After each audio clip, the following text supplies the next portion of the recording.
इस लड़के को पता चला कि जब भी पहाड़ों में कोई गायब होता था, उसके पापा रात को एक सूटकेस लेकर घर आते थे। सच्चाई जानने के लिए लड़के ने चुपचाप किचन में एक कैमरा फिट कर दिया। वो अपने फोन से पापा की हर मूवमेंट को मॉनिटर करने लगा। जब वो सच के काफी करीब पहुंचा, तभी कैमरा पकड़ा गया। पापा ने उससे कैमरा लेकर पूछा कि वो क्या कर रहा है। लड़के ने कहा कि उसे सच में जानना है कि सूटकेस में क्या होता है और बंस के अंदर जो मीट फीलिंग है वो कौन सी होती है। लेकिन उसके पापा ने बचपन से कभी सच नहीं बताया, इसलिए उसके डाउट्स अभी भी क्लियर नहीं हुए थे। अगले दिन गांव वालों ने नोटिस किया कि आज के बंस का टेस्ट कुछ अजीब है। लड़के ने भी एक बाइट लिया और उसे लगा कि आज के बंस तो पहले से भी ज्यादा टेस्टी हैं। तभी उसके पापा घर से बाहर आए और गुस्से में सब कस्टमर्स को भगा दिया। फिर वो गुस्से में वापस घर के अंदर चले गए। जब उन्हें पता चला कि उनके बेटे ने भी बंस खा लिए हैं, तो उन्होंने बेटे को पेट में एक पंच मार दिया और फिर से वार्न किया कि वो बंस नहीं खा सकता। लड़के को समझ नहीं आया कि जब बाकी सब खा सकते हैं तो वो क्यों नहीं। पापा ने कुछ नहीं कहा। उस रात पापा फिर से सूटकेस लेकर निकलने वाले थे, लेकिन जाने से पहले उन्होंने दरवाजा लॉक कर दिया ताकि बेटा पीछा न कर सके। आधे घंटे बाद वो फिर से सूटकेस घसीटते हुए घर लौटे, लेकिन इस बार बेटे ने पहले ही उनके टी में स्लीपिंग पिल मिला दी थी। प्लान ये था कि जब पापा सो जाएं तो सूटकेस खोल कर देखें कि अंदर क्या है। लेकिन जब उसने सूटकेस खोला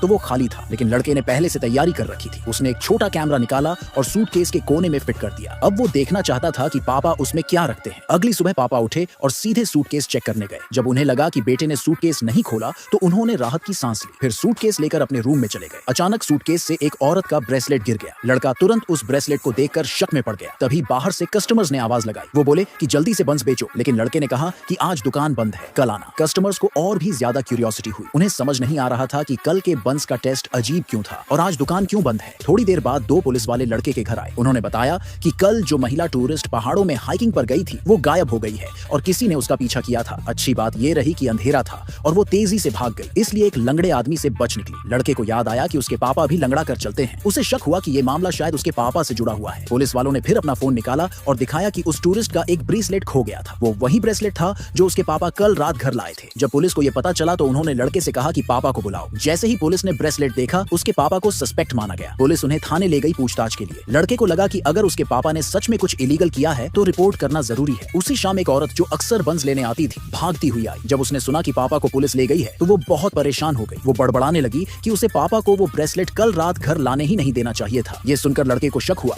कि शायद ये औरत भी पापा के साथ मिली हुई है। जब वो उस औरत से पूछ ही रहा था कि क्या वो कल रात पापा के साथ थी, तभी पापा थाने से घर लौट आए। पहले तो लगा कि शायद पापा बेगुनाह निकले, लेकिन पापा ने कहा कि अब बंस की दुकान कभी नहीं खुलेगी। ये कहकर उन्होंने सूटकेस उठाया और उस औरत के साथ घर से निकल गए। ये देखकर लड़का कंफ्यूज हो गया। उसे लगा शायद पुलिस ने पापा को फैमिली से आखिरी बार मिलने दिया है और शायद कल वो फिर से थाने ले जाएं। अपने डाउट्स क्लियर करने के लिए उसने फोन से सर्वेलेंस चेक किया और शॉकिंग बात ये थी कि सूटकेस के अंदर एक औरत थी। जब पापा घर लौटे और सूटकेस घसीट रहे थे, लड़के ने रास्ता रोक लिया। उसने कहा कि आज वो खुद देखेगा कि सूटकेस में क्या है। जब सूटकेस खोला गया तो वो हैरान रह गया।